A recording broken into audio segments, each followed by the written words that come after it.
Hello everyone and welcome to another very nice game from the Pogchamps Championship semifinals. It's a Voyboy versus BoxBox and it's again quite the game. So without further ado, let's check it out. With the white pieces, Voyboy opens with e4. Sorry about that. And BoxBox replies with c6. He goes for the Caro-Kann defense.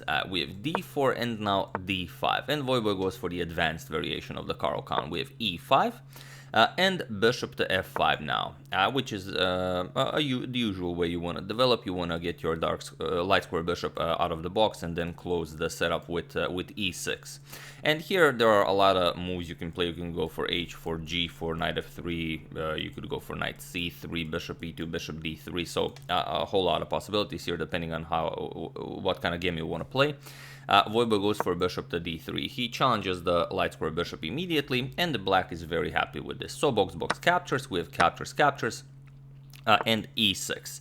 And now black is happy since he has all of his pawns on light squares, and he has a dark square bishop, so you can use it on those dark squares. We have knight to f3, continuing development, and now c5, a very modern idea, going for that strike in the center right away, even though it kind of loses the tempo, but it is very often played. And also you free the c6 square for your knight. So here, well, you could defend it with c3 or just continuing development, let's say bishop to e3.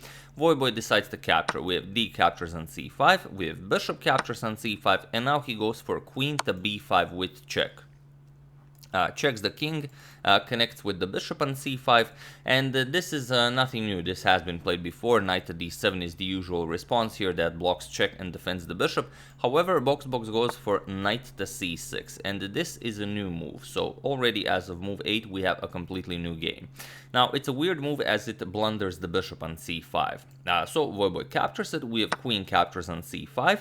And now knight g to e7, continuing development and preparing the castle. So bishop to g5, Voyboy also continues development, and now rook to c8, threatening some nasty discoveries.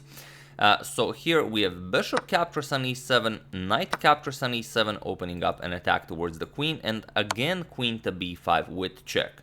BoxBox blocks it with rook to c6, and here while you should, let's say, just continue development, here Voyboy goes for queen captures on b7. Not right away. First he goes for knight to d4, attacks the rook twice now, and now you kind of need to react to this. Of course, you cannot move the rook as there is this pin going on. So first BoxBox throws in an in-between move. He forces the queen to move, so maybe the rook can wiggle out. And here you could go for knight captures on c6 as it also attacks black's queen, or you could try and keep the tension with queen a4. But here Voyboy goes for queen captures on b7, and this is a bit too optimistic because now he allows this freeing move, queen to b6. And now it's not all that clear how the white queen will escape from here. So queen to a7, and now we have castles. And now there are a lot of interesting ideas on how you could go after the white queen. So here we have a4 by Voyboy, he wants to go for a5, and now knight to c8, attacking the queen. We have queen to a8, and now it's a very interesting position, so even feel free to pause the video here and try to find the best move for black while I give you a couple of seconds. So for those of you who were able to do it, congratulations on successfully trapping the queen. And for those of you who just want to enjoy the show, queen to c7 is the way to go. You move the queen away from the back rank, and the next you want to go knight to e7 and trap the queen. And there's no good way to avoid this. Since you're already up a piece, best what you can do is a5. Just go after the rook, and then after knight to e7, you capture here. You don't get to capture black's queen because black has queen captures on e5 with check, but after the king moves, you can pick up the queen, and you will of course be much better. So this was the way to go. However, BoxBox goes for queen to h4. It's a similar idea, although not as potent. Now you're again threatening knight to e7, and you are going for the knight here. So here we have a5, Voyboy just continues the attack on the rook, and now knight to e7. And here again a very interesting position where Voyboy can save the queen with queen to a7, but he decides to give it up with queen captures on f8. We have reached the position from the thumbnail. We have king captures, only move, and now a captures on b6. We have queen captures on d4, grabbing that knight, and now after all is said and done, Voyboy has 2 rooks for a queen. Which is still not all that great, as his king is still in the center and you still have to mobilize your rooks. So here we have castles. Now the other rook can enter the game as well. And here what you want to do is eliminate this pawn. This is a very dangerous pass pawn and you want to get rid of it as soon as possible. However, BoxBox goes for queen captures on b2 first. He puts pressure on this rook and the pawn, however allows rook captures on a6. Now the rook frees itself and also defends the b6 pawn. And now knight to c8. He goes after the b6 pawn, but this again doesn't do all that well for black. So again, feel free to pause the video and try to take advantage of this move while I give you a couple of seconds. So for those of you who were able to do it, congratulations on picking up the knight. And for those of you who just want to enjoy the show, it's rook to a8. There's no way for you to save the knight. Well, you could play something like queen captures on c2, but then b7 just wins the game on the spot. So here, queen captures on b6 had to be played, and now Voyboy just grabs the knight as well. So rook captures on c8 with check, king e7, and now knight to d2, preparing to bring the other rook into the game. So queen a6, and now comes rook to c3 as the rook is under attack. So rook to c3 and now d4.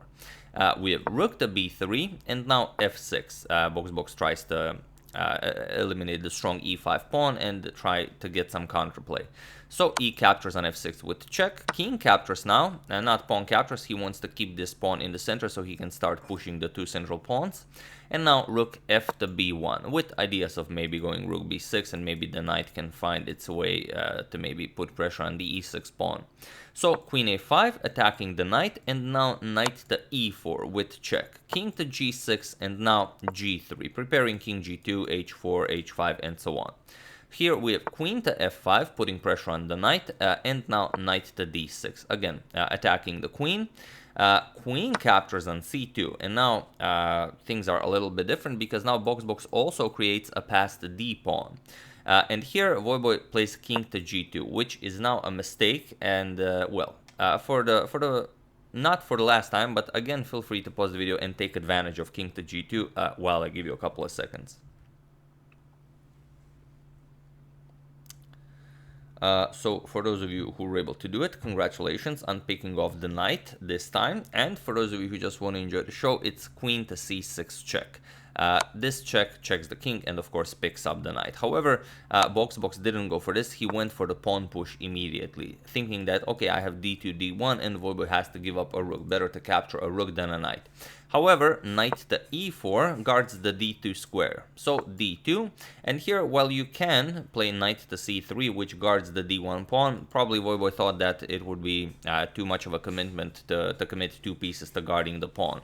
So instead, he eliminates the d2 pawn, gives up the knight, queen captures on d2, and now rook 3 to b2, pushing back the queen. And now it's queen against 2 rooks, and it's not going to be easy for either side. So queen to d5 with check, f3 now, blocking, and e5 now. BoxBox starts to advance his e-pawn. We have rook to b6 check, king to f5 now. And king to f7 is a bit more safe. However, it's also not very pleasant. Maybe you will be able to easily checkmate the black king. So in a rapid game, king to f5 does seem a bit safer. However, you are now very, very close to white's pawns. Wow, those are weird arrows. And Voyboy, of course, goes for the king. So g4 with check. We have king to g5. And now, for the last and final time in this video, feel free to pause the video and win the game for white while I give you a couple of seconds. So for those of you who were able to do it, congratulations on spotting the correct mating web. And for those of you who just want to enjoy the show, it's king to g3. This is what Voyboy played, and now there is no defense against h4. Now, you could try a lot of things here to maybe prolong the game or to defend. However, BoxBox just played h5. He wanted to play h4 to push back the white king. However, here Voyboy just played h4, and this is now checkmate since the rook cuts off the king from the 6th rank, and the pawns and king don't allow the black king to go anywhere. So this is checkmate, and it doesn't even matter if you go for the absolute best defense here, which is g6.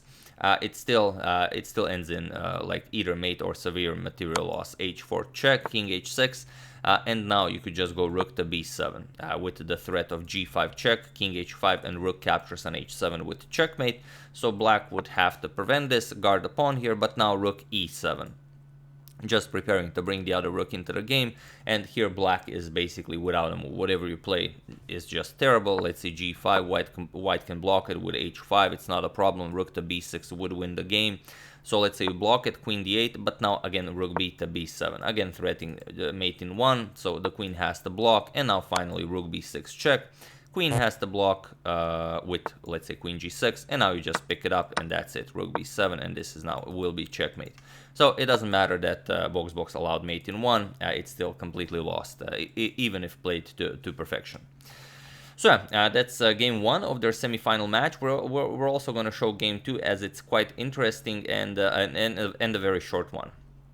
That's the game. I do hope you enjoyed it. I would like to thank eBay seller Frank Truslow, Balamurugan Subramanian, Prakash Natkarni, and Ivan Ljubicic for your contribution to my channel. Thank you a lot, I really appreciate it. As usual, you can check 2 of my previous videos here. Thank you all for watching, and I will see you soon, probably with the second game of their semi-final match. Thank you all, I will see you soon, and have an excellent rest of your Friday.